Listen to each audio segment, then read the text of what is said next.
अक्सर आपने यह देखा होगा, कुछ लोग गलत करके भी बिल्कुल ठीक चलते दिखाई देते हैं। वह हंसते हैं, आगे बढ़ते हैं, सफल होते हैं और हमें लगता है शायद जीवन में सब कुछ माफ हो जाता है, शायद कर्म भी। लेकिन यही सबसे बड़ी भूल होती है। कर्म तुरंत जवाब नहीं देता, वह समय लेता है। वो देखता है कि तुम कितनी दूर तक गलत को सही समझते रहोगे। और जब तक तुम सोचते हो कि सब सुरक्षित है, कि कोई नुकसान नहीं हुआ, कर्म चुपचाप हिसाब तैयार करता रहता है। वह ना चेतावनी देता है लोगों की तरह, ना गुस्सा दिखाता है। लेकिन जिस दिन कर्म का उत्तर आता है, उस दिन जिंदगी सवाल नहीं पूछती, सीधा सबक देती है।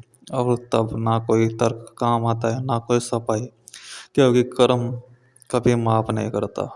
कर्म का न्याय अदालत हो जैसा नहीं होता, जहाँ तारीखें मिलती है। बीज आज बोया जाता है, फल बाद में लगता है। और मनुष्य फल देख कर रोता है, लेकिन बीज को भूल जाता है। तुम सोचते हो कि किसी का शोषण करके तुम जीत गए, तुम्हें लगता है कि किसी को धोखा देकर तुम बच निकले। लेकिन कर्म कहता है अभी नहीं हुआ, तुम्हें जीवन देता है ताकि तुम वही सह सको जो तुमने दूसरों को दिया था। कर्म कभी भूलता नहीं, कर्म कभी माफ नहीं करता, क्योंकि कर्म ईश्वर का नियम नहीं है। कर्म स्वयं ईश्वर है। जो तुम सोचते हो वही बीज है, जो तुम बोलते हो वही सिंचाई है, और जो तुम करते हो वही फसल है। आज अगर तुम्हारा मन अशांत है, अगर नींद भाग रही है, अगर बिना कारण डर लगता है, अगर सब होते हुए भी अंदर खालीपन है, तो समझ लेना कर्म दरवाजा खटखटा रहा है। कर्म सजा नहीं देता, कर्म शिक्षा देता है। लेकिन जो सीखने से इनकार करता है, उससे शिक्षा दर्द बनकर मिलती है। मनुष्य की सबसे बड़ी भूल यह है कि वह कर्म को भाग्य समझ लेता है। वह कहता है मेरी किस्मत ही खराब है। किस्मत कुछ नहीं होती, तुम्हारे कर्म ही तुम्हारी किस्मत लिखते हैं। जिसने दूसरों का आत्मसम्मान तोड़ा, उसका आत्मसम्मान एक दिन स्वयं टूटता है।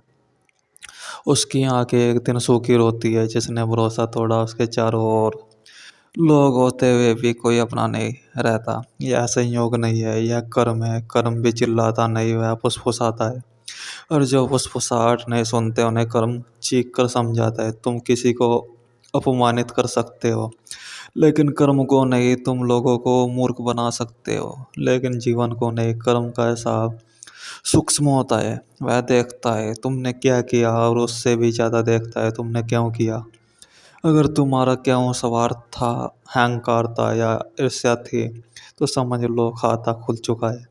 और कर्म ब्याज के साथ लौट आता है। इसलिए सावधान रहो अपने विचारों से, क्योंकि विचार कर्म का पहला चरण है।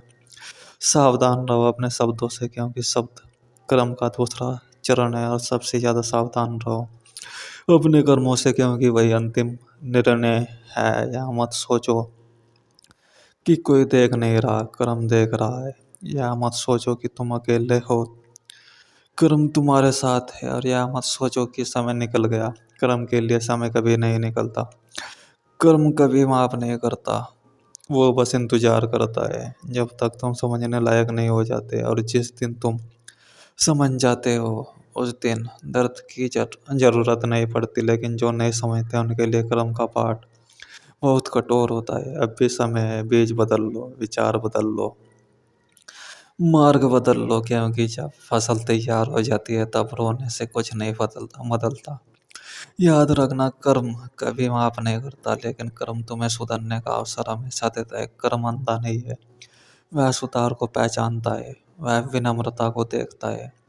वह भीतर के परिवर्तन को स्वीकार करता है। जो स्वयं से ईमानदार हो जाता है, उसके लिए कर्म कठोर नहीं रहता। और जो स्वयं से झूठ बोलता है, उसके लिए जीवन ही सबसे बड़ा सबक बन जाता है। याद रखना, सुधार का मार्ग पीछे देखने से शुरू होता है, लेकिन आगे बढ़ने पर खत्म होता है। जो पीछे देखता है और जो सीख लेता है, उससे आगे टकराना नहीं पड़ता। और जो पीछे देखने से डरता है, उसके सामने जीवन ही आईना बनकर खड़ा हो जाता है। इसलिए आज ही अपने कर्मों से आग मिलाओ, डरो मत, भागो मत, क्योंकि कर्म से भागना असंभव है, लेकिन कर्म के साथ सही दिशा में चलना अब भी संभव है।